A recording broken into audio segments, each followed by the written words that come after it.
In the last video, we were thinking about the argument between houses and flats. And whilst I don't have a particular bias either way, I know that some people in the property community do.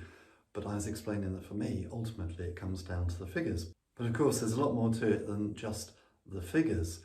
So in this video, I wanted to cover the next thing which I'll be thinking about, which is a fairly fundamental basic, which is the length of the lease term. Because if the lease is too short and you can't get a mortgage and you need finance to buy the property, then it's not going to work anyway. So roughly speaking, give or take, most lenders would want a lease with a length of around about 70 years. Some may want slightly longer. Now the key thing is, of course, you've got to remember what your long-term plans for the property are, because if you buy the property when, say, it's got 75 years still on the lease, but then you decide to sell it when it's only got 65 years on the lease, then any potential buyer may have difficulties raising a mortgage. Or maybe you'll want to refinance the property in the future, and if the lease has sort of expired by 10 years gone by before you refinance, you may not be able to refinance. Which brings us to the whole subject of enfranchisement. And enfranchisement is effectively extending, in this particular example, extending the length of the lease. So how do we do that? Well, it's a legal process. In theory, it's relatively straightforward.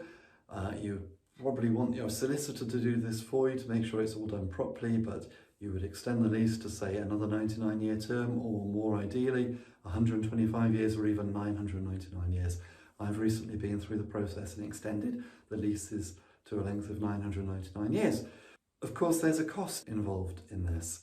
Now, at the moment, at the point that I'm making this video, there's a lot of speculation that the government may sort of step in and change the rules around enfranchisement, because there's a value to extending the lease. There's a premium payment which you'll be expected to pay to the landlord to compensate them for giving you a longer lease, and that can be many thousands of pounds. So this is something you'd have to factor in when you're buying the property as one of the figures that you're taking into account, the cost of enfranchisement, or the cost of extending the lease if you're buying a property which has a short lease, or a lease which could become short during your period of ownership. Now, if the rules change, then it may become cheaper and even easier to enfranchise or extend the lease. That hasn't happened yet, but there's been stories in the press about how the government are looking at what developers have been doing, who've been producing leasehold properties, I think not just flats but also houses where they have leases, and the leases allow for regular increases in the ground rent, and many people are saying this is just very unfair and the developers are doing this purely to create themselves a cash cow at the expense of the people who are buying the properties.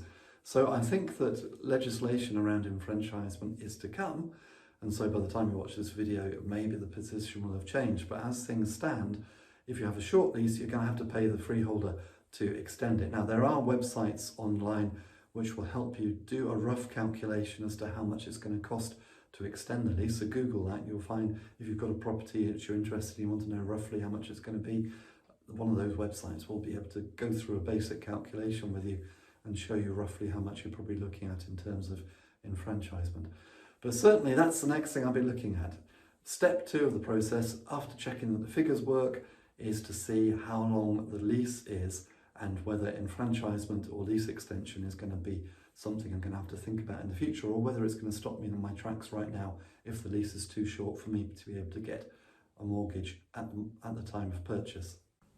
I hope you found this video useful and informative, and if you did, then please come over to my website www.thepropertyteacher.co.uk, where you'll find loads more great property related resources, including free special reports to download and my best-selling series of ebooks, which includes the Successful Property Renovators Workshop, 63 common defects in investment property and how to spot them. And if you're just starting out in property, or if you want to grow your portfolio, you may be particularly interested in the Successful Property Investors Strategy Workshop, in which I'll take you through exactly how I started and built my property portfolio, starting literally with none of my own money, and how I built a portfolio of £2 million worth of property in just 4 years. And that was starting from scratch. I'll take you through everything that I did right so that you can copy me and do the same. And I'll also show you everything that I did wrong so that you can avoid the mistakes that I made, and so that you can progress in property and be far more successful far more quickly than I ever was. And this is based upon my own real life experience, and it took me about 4 years to actually work out how to do property investing properly. But in the 200 pages in the Successful Property Investors Strategy Workshop, I'm going to show you all of that 4 years knowledge condensed down so that you can use it immediately. And until next time, here's to successful property investing.